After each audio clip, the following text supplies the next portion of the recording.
Bom dia, irmãos, a graça e a paz do Senhor. Gostaria que todos ficassem de pé uma vez mais. Todos, aqueles que podem. Se alguém está sentindo alguma dor, alguma dificuldade para ficar de pé, nos diga. Vamos impor as mãos e será curado no nome de Jesus. Amém?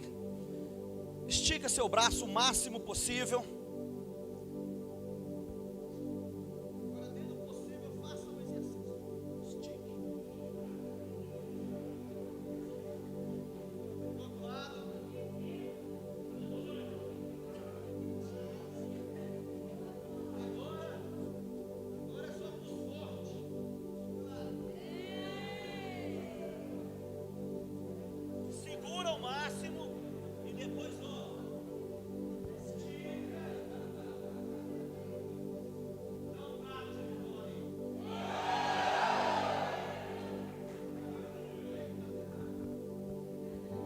Amém. Graças a Deus. Graças a Deus. Uma vez eu fui num local e tive que ficar nesse local por 40 dias contra a minha vontade. Mas era propósito de Deus. Na verdade, eu fui para os Estados Unidos pelo México. E aí me pegaram e eu fiquei 40 dias naquele lugar.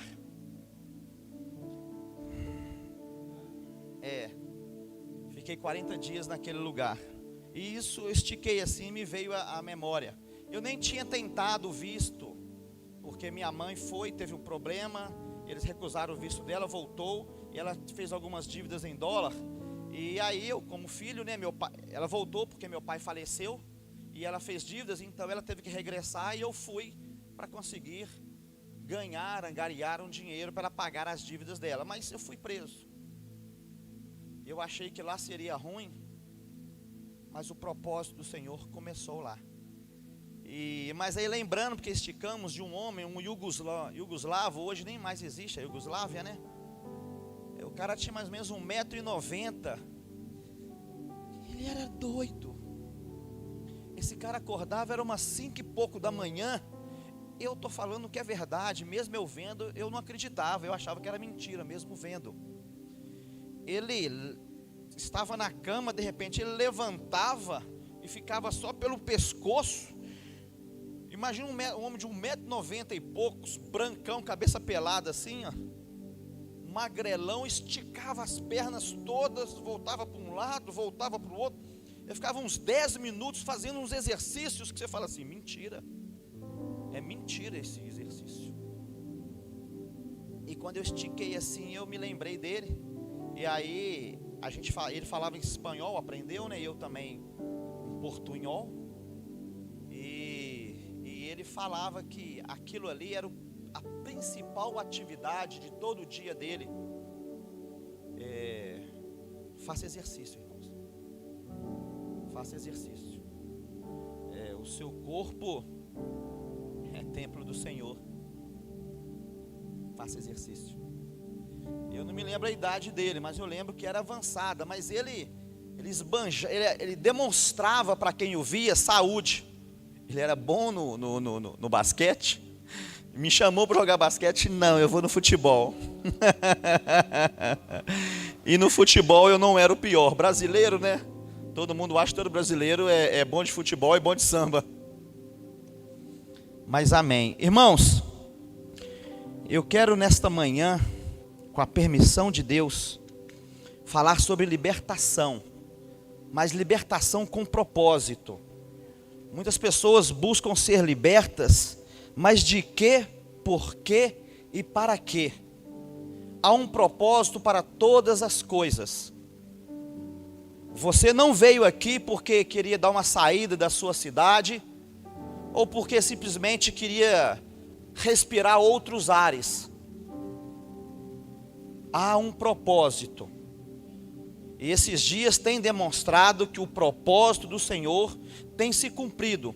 E muitas áreas das nossas vidas têm sido libertas por aquilo que é vida.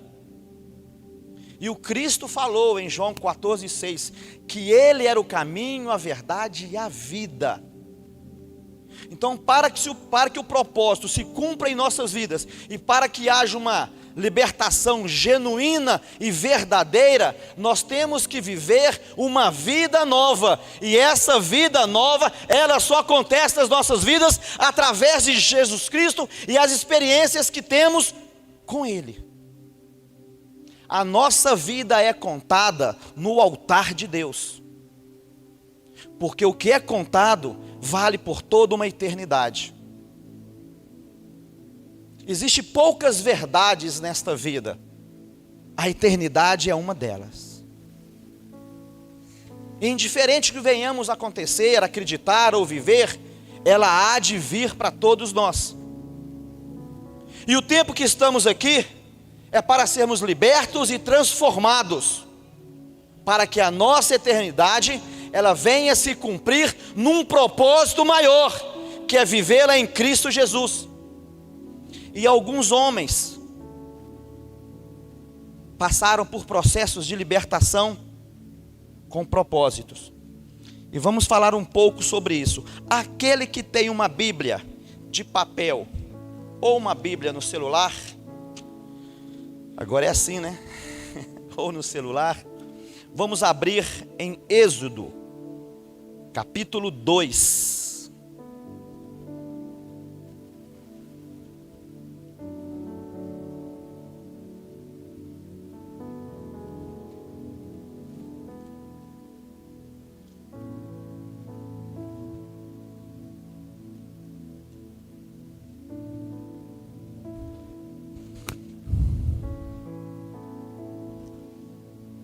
Amém?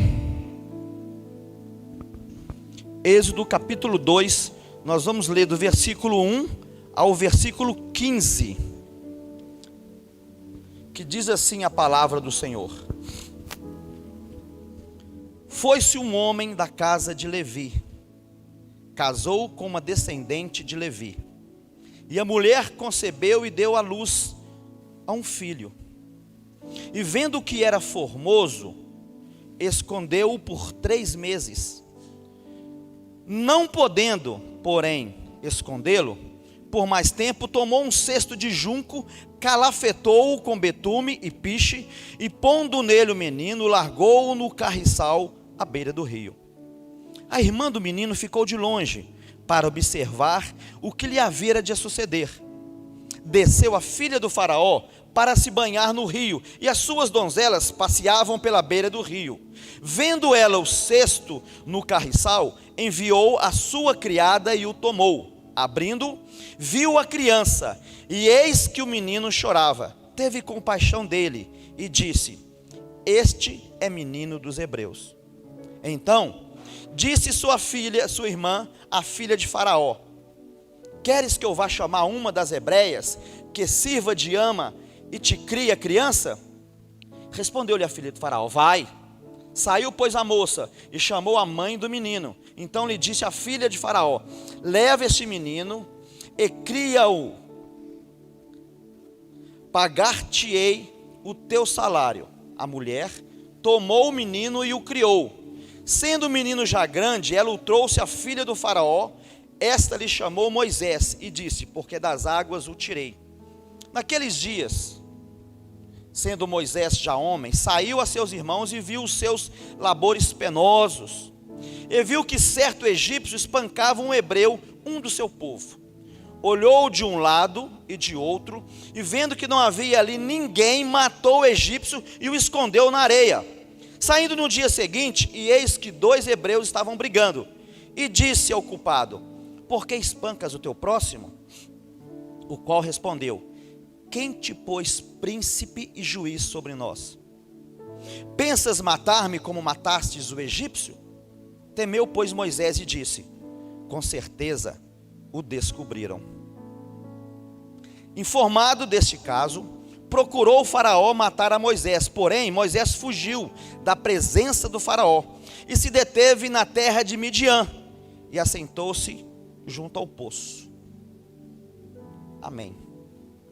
Deus, muito obrigado, porque lemos a tua palavra. e ela se faz vida e é vida para todos nós. Que ela venha cumprir o propósito dela nesta manhã. No nome santo de Jesus Cristo nós oramos e agradecemos.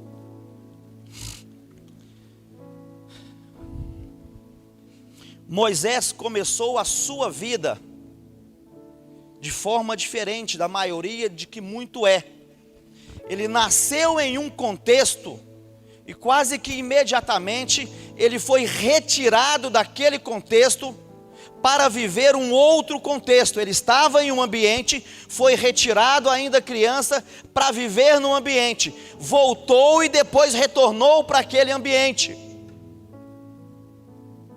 E Moisés, os anos foram se passando, ele foi vivendo situações que não era para viver, pois não era daquele povo. Mas havia um propósito para tudo aquilo que ele vivia. Havia uma verdade para a vida de Moisés maior do que ele sabia. E na maioria das vezes é assim que acontece. Existe uma verdade maior para as nossas vidas que nós desconhecemos. Mas para que nós venhamos a tomar ciência, conhecimento dessa verdade, nós temos que viver o propósito de Deus e sermos libertos dia a dia das amarras que nos prendem e dos ambientes que não são favoráveis, para que o propósito de Deus se cumpra em nossas vidas. Mas todas estas coisas não acontecem de um dia para a noite. Existe um caminho a ser percorrido. Existe uma trajetória, existe uma travessia a ser feita. E na maioria das vezes, nós vivemos as maiores dificuldades. E poucos de nós entendem o propósito de Deus e vivemos ele. Então Moisés viveu na casa do faraó, como filho da filha do faraó. E nós aprendemos que no decorrer, e lemos as escrituras, a Bíblia fala que Moisés foi capacitado. Ele era formoso de aparência. Mas chegou um momento, e a Bíblia fala de forma bem clara no verso 11, diz assim: e Moisés, já homem, saiu e viu aquela situação. Entenda bem o que eu vou dizer. Deus não chama você se você não está preparado para receber aquilo que Ele tem para você. E Moisés, já homem, deixa bem clara essa situação, porque aquilo que Deus tem para você não é uma obra de menino, mas é uma obra de homem, para que ela seja firmada e alicerçada naquilo que Ele tem como verdade para a sua vida, porque aquilo que Ele tem para você, muitos vão se beneficiar quando você for liberto e o propósito ser.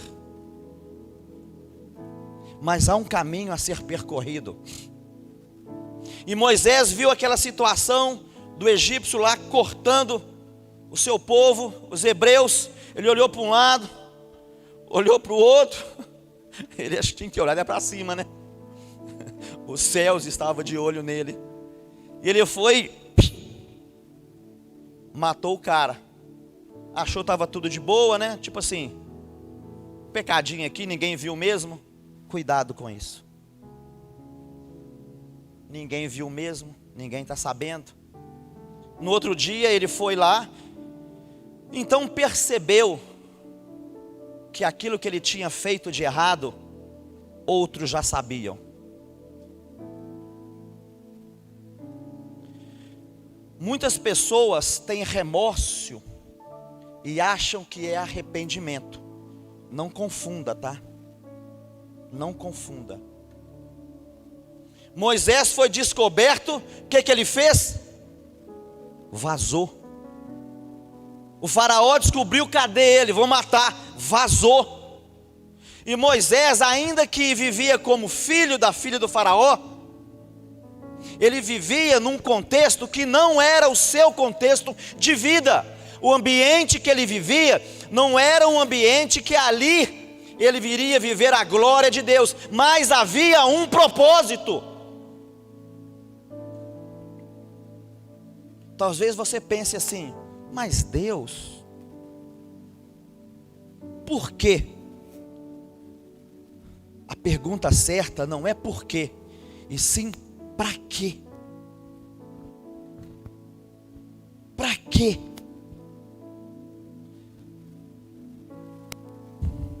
Moisés sumiu, vazou, foi embora. E a Bíblia fala que ele então foi lá para as terras de Midian. E existia uma outra pessoa também, um tal de José, que vivia no contexto da sua casa, que vivia num ambiente para o qual ele tinha nascido, mas por causa daquilo que vivia na sua casa, que era um contexto de mentira, de inveja, por aquilo que ele carregava, a Bíblia fala que os seus irmãos o pegou, tirou da onde ele vivia e colocou num local fora daquilo que ele entendia que era o certo para ele. E ali ele foi vendido como escravo.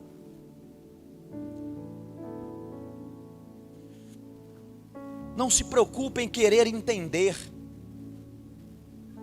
preocupe em viver. Não preocupe-se por que está acontecendo, procure entender o propósito. E a Bíblia nos fala que José ali, aconteceu uma situação que ele foi vendido e ele foi para uma terra estranha, um local onde ele não conhecia ninguém, e ele passou a viver situações totalmente desfavoráveis para aquele que era o filho de um patriarca, Jacó. Não foi fácil a vida de José, não foi fácil. E a todo momento ele era provado. Mas a Bíblia fala que a todo momento ele era aprovado.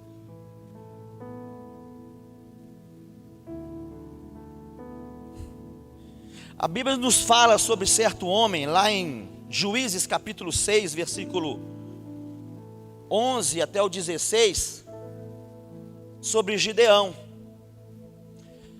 A Bíblia nos fala que naquela época o povo de Israel vivia uma tremenda desassolação, o povo era todo momento saqueado pelos amalequitas, pelos midianitas, os muros de Israel já eram derribados, e os inimigos entravam, destruía tudo e saía, fazia o que queria e saía, e todo o povo de Deus vivia em constante sofrimento, em constante opressão. E lá estava Gideão, de noite, trabalhando lá o trigo, escondido, certamente a sua mente a 1000 por hora. Então lhe chega o anjo do Senhor e diz assim: "Sê forte, varão, eu sou contigo." Aí eu fico imaginando a cabeça de Gideão, lembrando de tudo que acontecia, de tudo que aconteceu com os patriarcas, o quanto Deus livrou todo o povo de tantas lutas que pareciam ser impossíveis, mas ainda assim o Senhor livrou, e vai e fala com Gideão: "Sê forte, varão, eu sou contigo." Como ser forte? Vivendo o que estamos vivendo? Como ser forte? Vivendo o que eu estou vivendo? Sendo prisioneiro na minha casa? Como ser forte? Tentando tirar o meu alimento, altas horas, porque os inimigos, que até então teriam que ser destruídos por Deus estão aqui a todo momento. Como ser forte? Então volta o Senhor a dizer: eu sou contigo. Aí uma vez mais ele: ai de mim, Senhor, ai de mim, Senhor. Meu pai é o menor da casa de Manassés, que já era uma herança dividida, porque foi a herança de José, que foi para Manassés e Efraim. E ainda ele diz assim: e da herança de Manassés, da casa de meu pai, eu ainda sou o menor. Olha o sentimento de rejeição. Deus falando com ele, Deus falando com nós, e o espírito de rejeição, de comiseração: não, tem jeito não, para mim tem jeito não.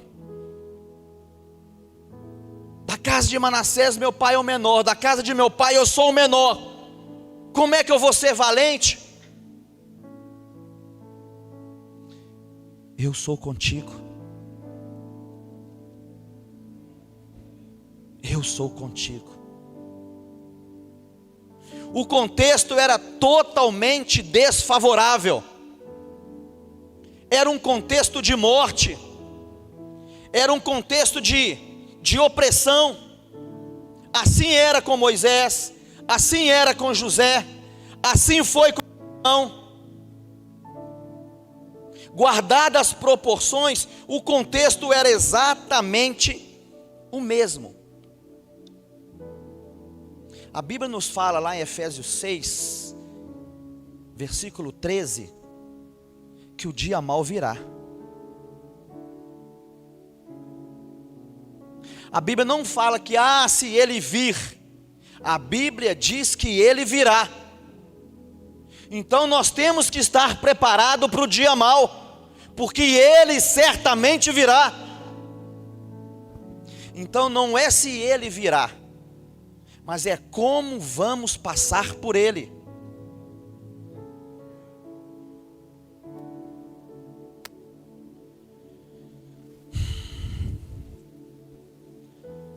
Existe um local que chama-se zona de conforto, e que se nós observarmos bem a verdade aos olhos da Bíblia, precisamos ser libertos desta área. Há um propósito maior para cada um dos que aqui estão, que não é simplesmente viver, trabalhar, ter casa, ter carro, ter filhos, ter uma casa boa ou ter um carro bom, ter uma dívida aqui, uma dívida ali, fazer um projeto natural, porque nós não somos naturais e não somos deste mundo. E existe um propósito eterno para cada um dos que aqui estão. E a Bíblia nos fala que o Senhor, Ele anseia para que o dia que nós venhamos a enxergar a verdade para as nossas vidas, venha a falar em nós. E na maioria das vezes, nós vivemos apenas com aquilo que enxergamos, porque deixamos os nossos braços, as nossas forças nos levar por caminhos, e estamos fadados ao fracasso em viver essa verdade que não é uma verdade. É um contexto que vivemos, é um ambiente que estamos. Tem pessoas que se apercebem disso já bem jovens, e que bom. Mas tem pessoas que se apercebem dessa verdade já no final da sua carreira aqui nesta terra. Amém, glória a Deus que isso assim aconteceu. Mas é extremamente importante que venhamos acordar para essa verdade, para essa realidade a qual nascemos, porque a nossa essência anseia em viver o propósito de Deus. Nós não nascemos para viver este mundo natural, e sim uma realidade que ultrapassa os nossos limites, e precisamos ser libertos, primeiramente de nós, das nossas necessidades, dos nossos desejos, dos nossos prazeres carnais, da nossa vida que nos prende e nos agrada com presentes miseráveis. Te dá um carro, você está doido por ele, né? Está se preparando em 3 anos para trocar de carro. Te dá aquela casa naquela rua, sabe? Aquela que você acha boa, porque a de baixo tem aquele povo, mas aquela rua de cima, só os top. A casa lá. Fazemos projetos e vivemos a nossa vida inteira com estes projetos. E a verdade se vai. A real verdade, para minha, para sua, para nossa existência se vai. Há um momento em nossas vidas que temos que acordar e enxergar a Cristo e ver a verdade que Ele tem para nós. E a Bíblia nos fala de uma verdade libertadora. A palavra de Deus nos fala de uma verdade maravilhosa. A Bíblia nos relata que Moisés foi o grande libertador. Nos fala que porque ele entendeu, e quando ele foi vivendo os ambientes e foi passando pelo caminho, a sua trajetória foi vivida, percorrida, a sua travessia foi feita, ele teve um encontro real e verdadeiro com o Criador. Mas ele estava no lugar certo, ainda que as circunstâncias foram adversas. Ele teve um encontro com Deus, ele teve um encontro real com aquele que o criou, e ele entendeu o propósito da sua vida. E quando um homem, ele entende o propósito da sua vida, nações são transformadas, milhares de vidas são impactadas por aquilo que você tem carregando em Deus, e por Deus, e para Deus. A nossa vida tem que ser um propósito de cumprir a vontade de Deus na vida de outros. Jesus falou isso, Jesus fez isso. Moisés, quando entendeu o propósito, a Bíblia fala que ele foi o grande libertador. José passou por tantas dificuldades, mas porque ele entendeu o propósito, por muitos anos, Israel se deleitou, porque um homem entendeu o propósito de Deus na vida dele, e ele foi fiel até o fim. E a todo momento Deus falava com ele.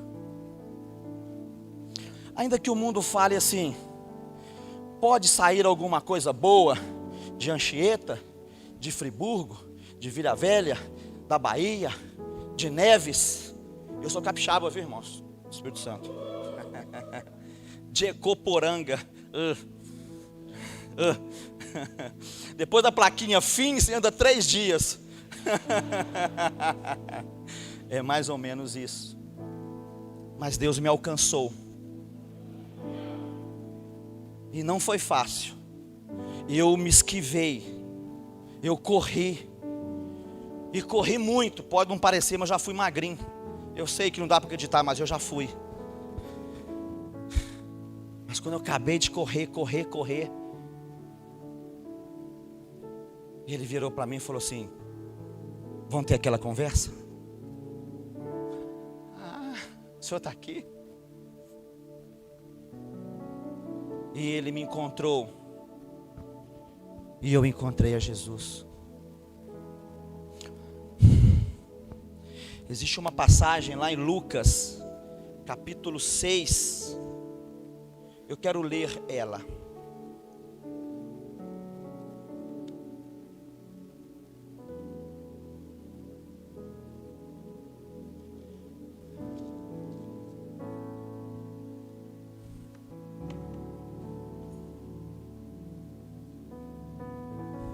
Perdão, Lucas capítulo 13.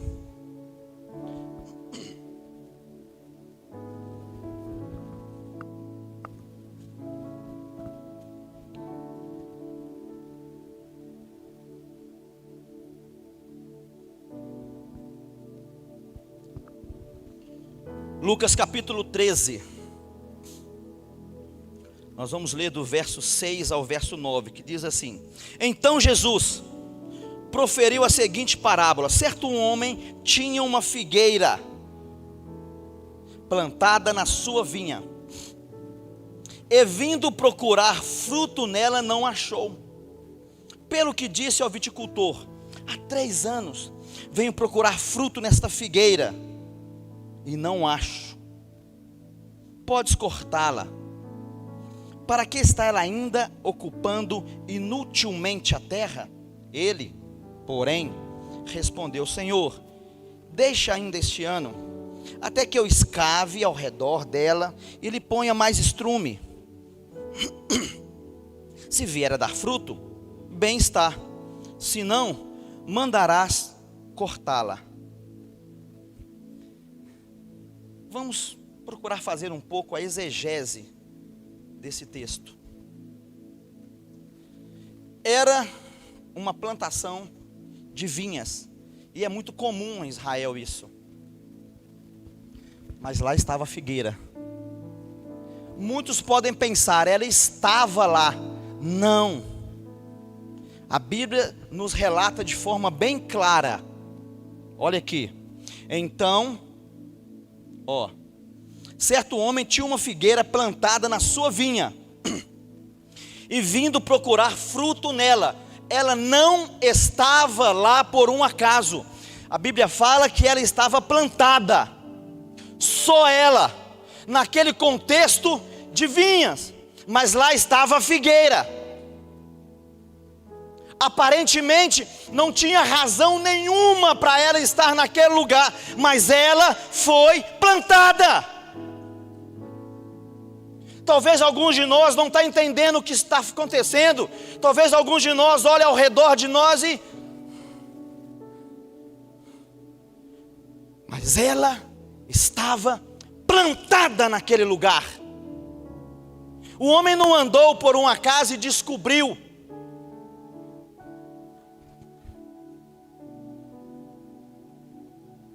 Deixe Deus ser o centro da sua vida, e Ele vai te plantar no lugar certo.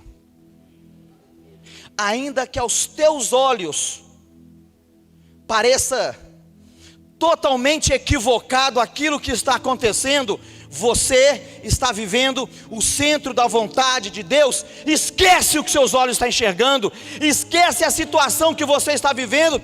Não dê razão e não dê tanta verdade para as circunstâncias da sua vida, porque a Bíblia fala que a leve e momentânea tribulação é para aqueles que esperam no Senhor um peso de glória eterna. Ainda que você olhe para as circunstâncias e não vê nada que se possa se apegar e ter um fio de esperança, você foi neste lugar.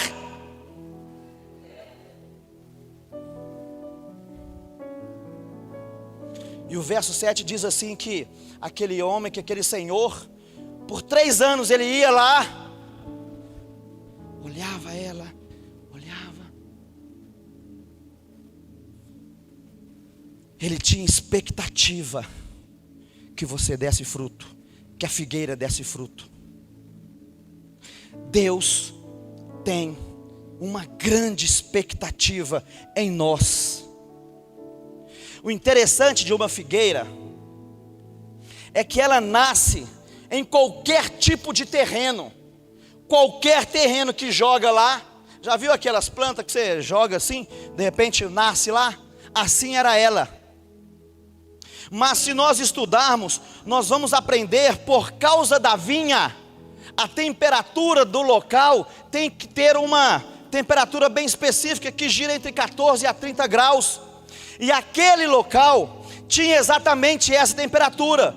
E a figueira, ainda que venha a nascer em qualquer lugar, ela só dá fruto quando a temperatura, quando o ambiente for propício para ela dar fruto. O que eu quero dizer para você, que não importa onde você esteja, o ambiente tem que ser propício a dar frutos, porque se ele não for, não vai frutificar. Porque nós somos um ambiente de Deus. Nós somos um ambiente, e aonde quer que venhamos a estar, nós temos que dar fruto. Não é a circunstância que diz sobre nós, não é as adversidades que fala quem somos, mas sim o ambiente que vivemos. E aquele Senhor tinha expectativa. Aí eu imagino Deus olhando para você. Não olha para isso não, vai. Eles falaram, vai. Não, para de fazer isso, olha para mim.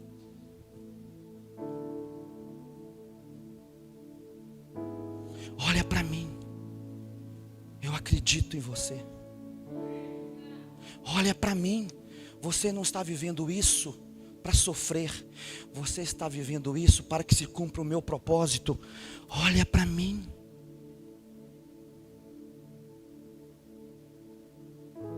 E Deus sempre levanta pessoas em nossa vida. Não, espera. Deixa eu fazer um movimento aqui.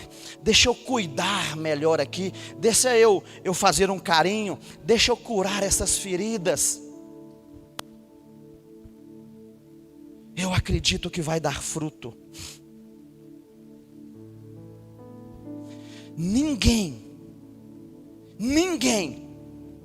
é mais interessado. Ninguém coloca mais expectativa em mim, em você, em nós, do que Jesus Cristo. A Bíblia nos fala de como foi a vida de Moisés. Quantas lutas e dificuldades. Ele tinha dificuldade para falar, ele era pesado nas suas falas. A Bíblia fala que ele saiu de uma circunstância adversa. A Bíblia fala que José saiu de uma situação adversa. A Bíblia fala que Jacó, quando começou a sua caminhada, ele era enganador, ele era mentiroso. Mas seu pai falou assim: aqui, você tem que fazer uma caminhada. Aqui, você precisa percorrer um caminho. Precisamos ser libertos, primeiramente das nossas vontades, primeiramente daquilo que nos alegra como alma, como carne, para satisfazer o Espírito que habita em nós. Precisamos fazer uma caminhada e percorrer um caminho. Talvez muitos apontam o dedo para algumas falhas suas. Nossa, minha. Mas há um caminho para ser trilhado e sermos libertos. E a única verdadeira e eterna libertação só acontece em Cristo Jesus. Nós só vamos alcançar o ápice das nossas vidas quando vivermos a verdade que Deus tem para nós, quando entrarmos nos caminhos que Ele preparou para nós. E isso é tão certo como Deus existe. A verdade que Deus tem para nós. Para sermos libertos, nós temos que percorrer um caminho. E este caminho, ele tem um propósito. E quando entendemos esse propósito, é como se achássemos uma chave que abre todas as portas. Na maioria das vezes, nós não sabemos qual caminho a seguir, porque muitas das vezes estamos tão perdidos que não sabemos quem somos. E se não sabemos quem somos, como vamos saber para onde ir? Porque são tantas vozes a dizer, são tantas vozes que nos falam que é certo, que é errado. Mas a Bíblia fala lá em João 14,6: eu sou o caminho, eu sou a verdade, eu sou a vida.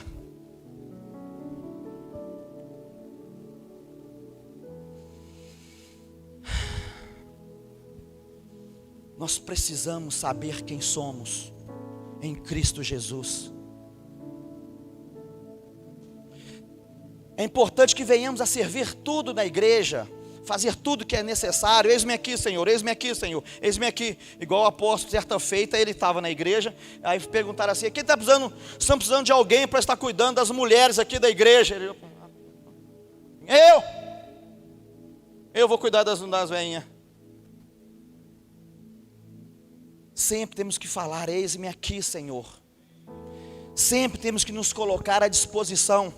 Eu não esqueço de uma situação que 2 pessoas entraram uma vez na Lagoinha e viram um homem enxugando lá, passando. Lagoinha, creio que todos conhecem aqui, né? Amém. E ele estava limpando o chão lá, entrou 2 homens. Ô, chama uma olhada aqui, rapaz. Não, você me desculpa que eu estou limpando aqui, me perdoa. Aí eles viram um anel no dedo do cara assim. Aí que eu tocou, você viu, né? Ficar limpando o chão com anelzão, acho que é alguma coisa. Ai, cada um, né? Não, mas vamos embora, já arrumei aqui, vamos embora. Aí tá, foram para o culto, as coisas acontecendo, o pastor ministrando. O pastor assim: agora eu quero trazer o nosso irmão que todos conhecem, o doutor fulano das quantas, que é pós-graduado, bacharel, tal e coisa e tal, não sei o que, fulano das quantas. Quem era? O irmão estava lá limpando o banheiro.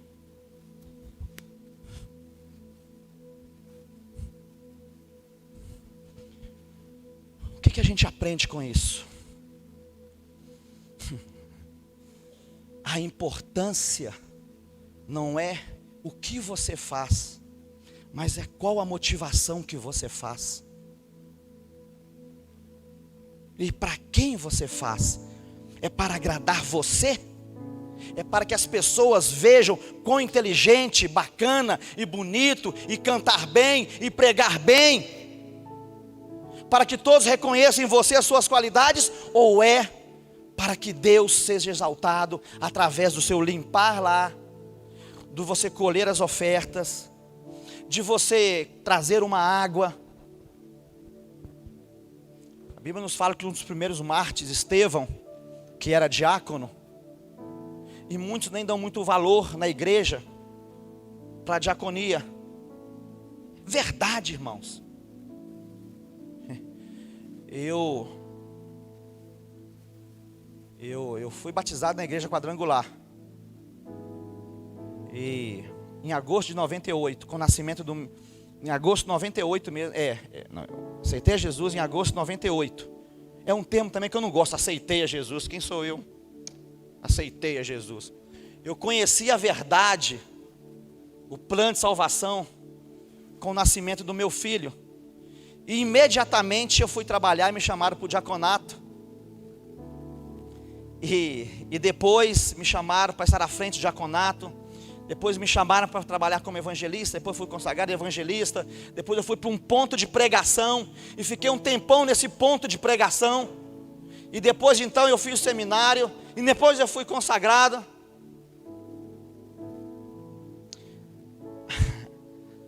Aprenda a dar valor aos pequenos começos. Eu não vi na minha Bíblia, não sei porque a minha é do meu tamanho, pequenininha, né? Então talvez algumas maiores aí tenham escrito que talvez a minha não tem. Eu nunca vi aqui falando que seria fácil. Sei, a minha é pequena, né? Talvez na sua tenha. Mas a verdade é eterna. Não é o que eu quero fazer, não é o que eu quero viver, mas é o propósito de Deus se cumprir em minha vida.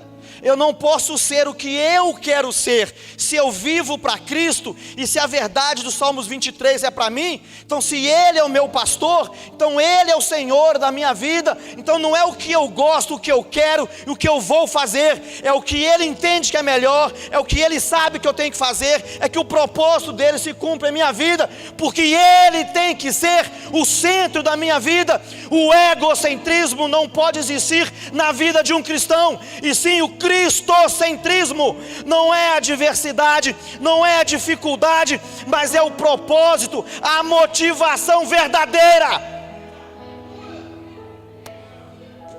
Porque aí, quando você começar o trabalho lá dentro de uma garagem, Ele vai te levar para um dos lugares mais bonitos da cidade. Para quando você começar a ministrar só para uma pessoa, só para sua mulher, muitas vezes, e Ele está lá. Você não foi plantado por um acaso. Eu acredito em você. Você pode achar que não está acontecendo nada. Está. Não olhe as circunstâncias. Não tire os seus olhos de mim.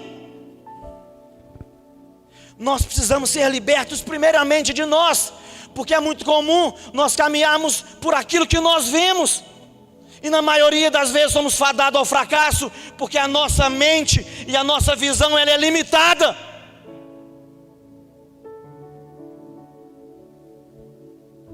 Há uma eternidade para vivermos em Cristo.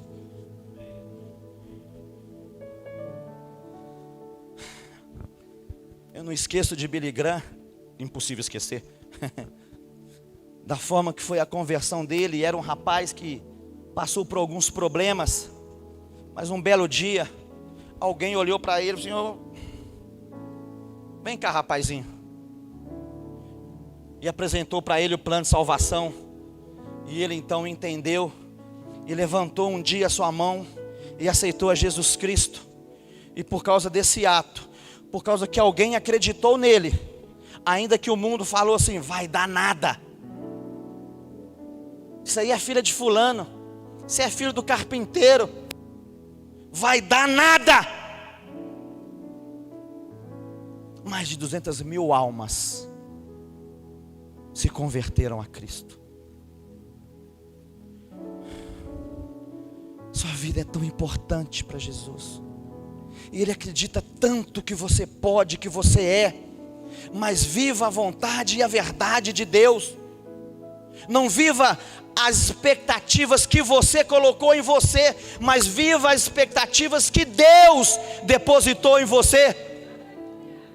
Não é o que você quer, o que você gosta, o que você vai fazer por causa do seu entendimento de certo e errado.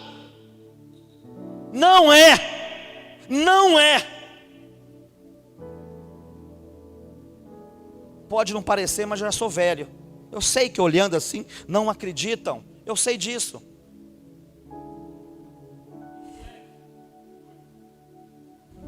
Vou fazer agora, mês que vem. Mas você tá bom. Pensa num cara que já errou. Sou eu. Pensa num cara que já errou. Sou eu. E não foi porque eu não sabia, não. Eu nasci num lar evangélico. Eu era molecote pequenininho. Pequenininho é brincadeira, né? Eu era um molequinho novo, desse tamanho. E na minha casa tinha 2, 3 vigílias por semana. E aí começava a fazer a libertação. Eu era o cara que anotava o nome dos capirotos, dos problemas, daquilo, aquilo outro. Tinha os movimentos, eu via lá, e eu via assim: vamos ver quem vai cair. Pô! E pô! Eu acompanhava tudo, mas eu era um espectador. Eu acostumei. Não deixe que o santo se torne comum. Não deixe que o santo se torne comum. Deus providenciará o recurso para a sua caminhada. Ele sempre fez isso. A Bíblia fala que Jacó saiu como mentiroso, como enganador, um desacreditado. Mas a Bíblia também nos fala que ele voltou como príncipe, porque ele teve um encontro verdadeiro com Deus.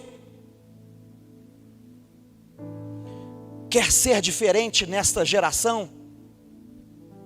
Morra.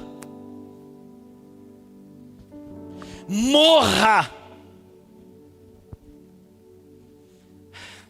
Há uma expectativa tão grande em nossas vidas, mas precisamos diariamente ser libertos de nós mesmos, das nossas necessidades, das nossas qualidades, daquilo que somos bons.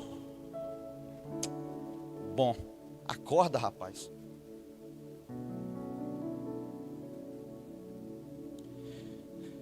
Eu tenho certeza que todos aqui receberam palavras lindas, profecias grandiosas. Mas antes de se tornar governador, você tem que primeiro vencer essa mente de escravo. escravo da circunstância, escravo do governo deste mundo, escravo das necessidades da sua carne, escravo dos deleites e prazeres que agradam os seus olhos.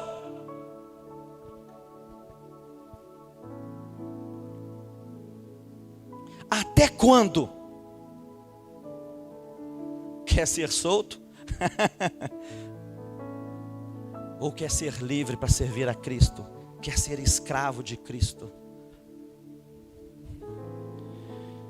Deus tem falado algumas coisas comigo. Está sendo difícil deixar. Porque pensa num cara pecador, não tem tamanho. Imagina se eu fosse o tamanho do Pedro. Cadê o Pedro? Pedro, fica de pé.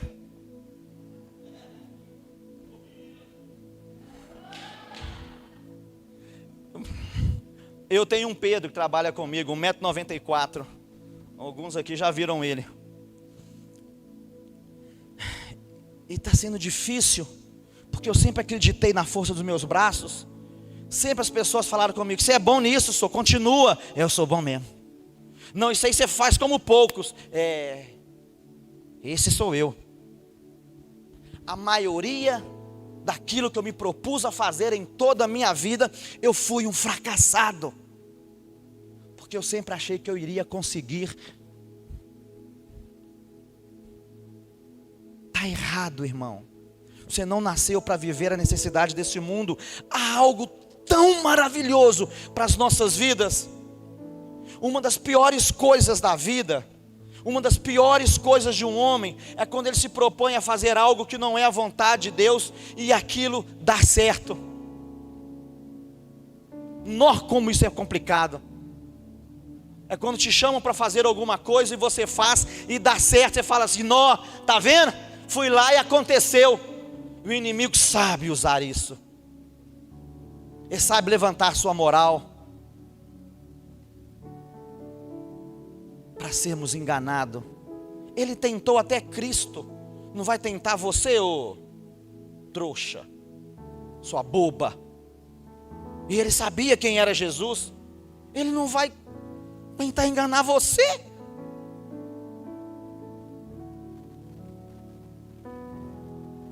Seja liberto, seja liberta das suas verdades, do caminho que você trilhou para você.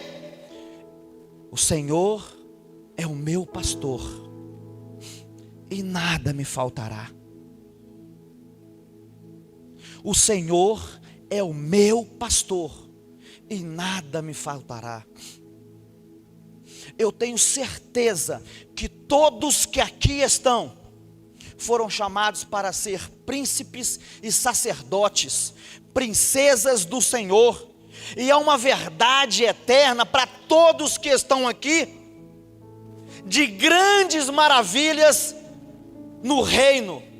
Mas se nós entendermos que só vamos alcançar alguma coisa quando parar de olhar para nós, para as nossas verdades, para as nossas certezas, renunciarmos a nós, olharmos para Cristo, olhar para a cruz e andarmos sem dúvida, renunciando aquilo que nós entendemos como certo, aquilo que entendemos como verdadeiro, porque a nossa verdade é baseada na verdade deste mundo, mas a verdade que Cristo tem para nós é: renuncia, morre, para que você morrer, eu vou viver em você. E aí sim, a verdade genuína vai acontecer em nossas vidas.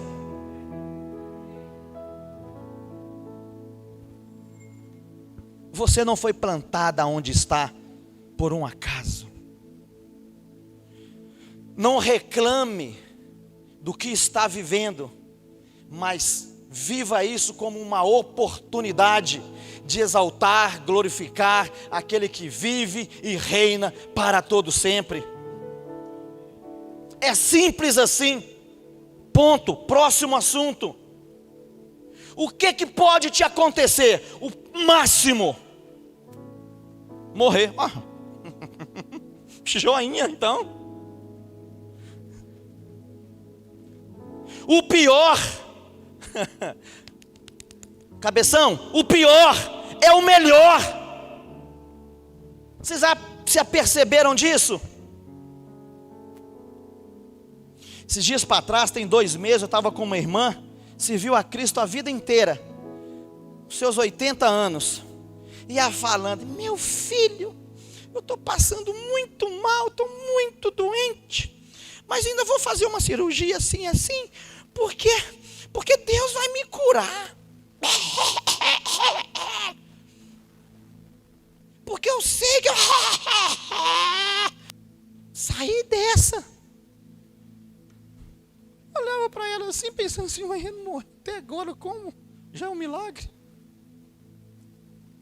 Porque Deus, a pessoa está tão apegada a esta vida, que não se apercebe do que a espera. Lutei o bom combate, acabei a carreira, guardei a fé. O melhor está por vir. O melhor está por vir. O que podem tirar de nós? A vida? Joinha, vamos embora. Fechou. Hashtag tamo junto. Ah, mas meu filho, ele vai prestar conta da vida dele com Cristo. Anuncia a salvação, fale dos planos de Cristo. Se ele não quiser, o que é que você pode fazer? Não, mas porque se eu não estiver aqui, quem é que vai organizar essas plantas bonitinhas aqui? Se eu não estiver aqui, quem é que vai resolver isso aqui? Porque é eu que sei pegar isso aqui de um jeito que só eu sei fazer. É porque tem uma irmã lá que eu tenho que dar.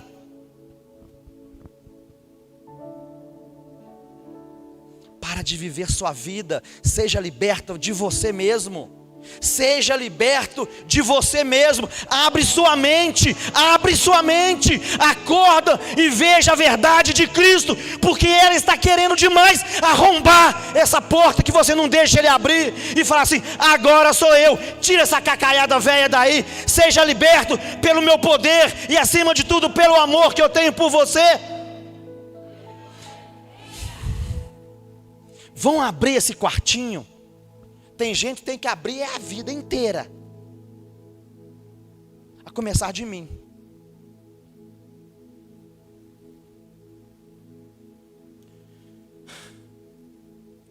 Moisés, quando foi lá para as terras de Midian, ele começou o seu sacerdócio pessoal e familiar, para depois voltar para Israel e começar o seu sacerdócio local lá com a terra.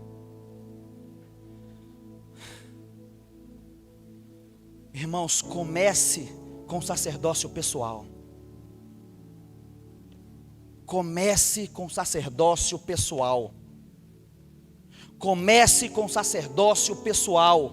Comece primeiro com a sua vida diante de Deus, com a sua realidade diante de Deus, com as suas verdades diante de Deus, com as suas certezas diante de Deus, porque as suas certezas são nada. Se arrependa. Se arrependa. Se arrependa. Humilhe-se diante daquele que te formou e que tem todas as expectativas em você. Seja liberto primeiramente de você, porque a partir desse princípio que o propósito vai se cumprir. Não porque eu estou fazendo uns planos aí, já deu ruim, irmão. Volta. A Bíblia fala que Neemias estava naquela terra. Aí chegou o pessoal e falou assim: ô Neemias, o trem está feio lá, rapaz. Está acontecendo isso. A Bíblia fala que ele chorou, se humilhou e clamou ao Senhor. Então Deus deu a ele uma palavra. Nunca foi sobre nós. Não é você, é o que habita em você. Você nem nasceu com esse.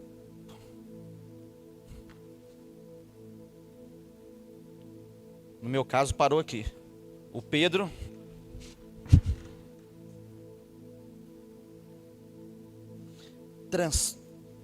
estamos sempre transformando o corpo físico. Então, esse aí não é o último estágio. mas é só para te lembrar o quanto você é frágil. E olha, você é frágil. Você é frágil. Esses dias para trás eu estava jogando bola com uma turma, Master 50, olha a minha situação. Master 50. E ainda pensei assim, agora eu vou voar, né? Ainda tinha gente que me deixava. E até um tempo atrás eu corria na ponta que, ó, era um tchuf, tchuf. Agora slow motion.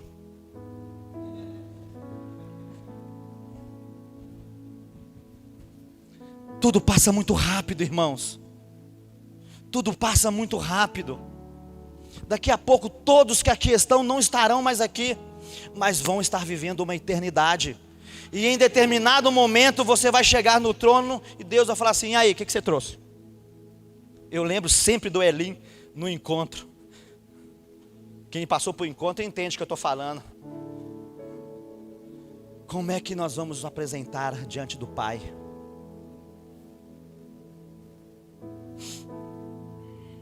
Há uma eternidade de glória. Comece a desfrutar dela aqui. Comece a desfrutar dela aqui. Só é aprovado quem é aprovado. Um amigo pastor falou isso uma vez comigo. Menor do que eu.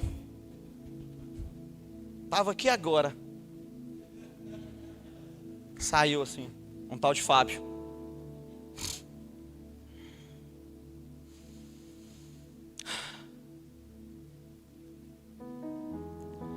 Eu queria que você fechasse seus olhos.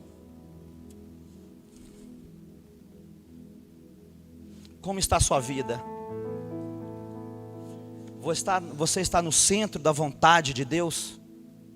Ou você está fazendo a sua vontade e quer que a vontade de Deus se adeque à sua verdade? Está na hora de dar um basta para a sua vida, não?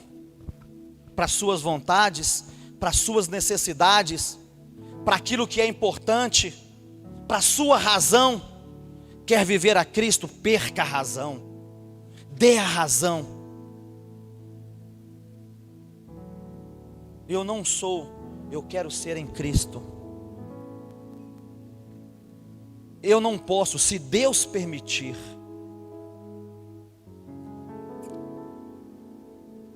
Enquanto o irmão estiver entoando esse cântico, fale com Deus. Fale com Deus. E se você entende que você precisa ser liberto de você, se há ainda algumas amarras na sua vida que te prendem a essa realidade de mundo que vivemos aqui, eu quero dizer para você que o tempo é agora e o tempo é hoje. Se desprenda disso. Se desprenda disso.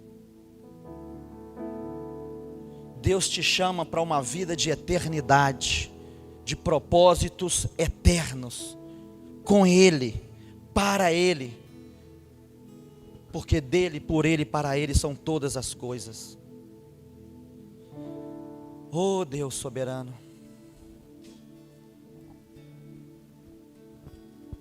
Se tu olhares, Senhor, para dentro de mim,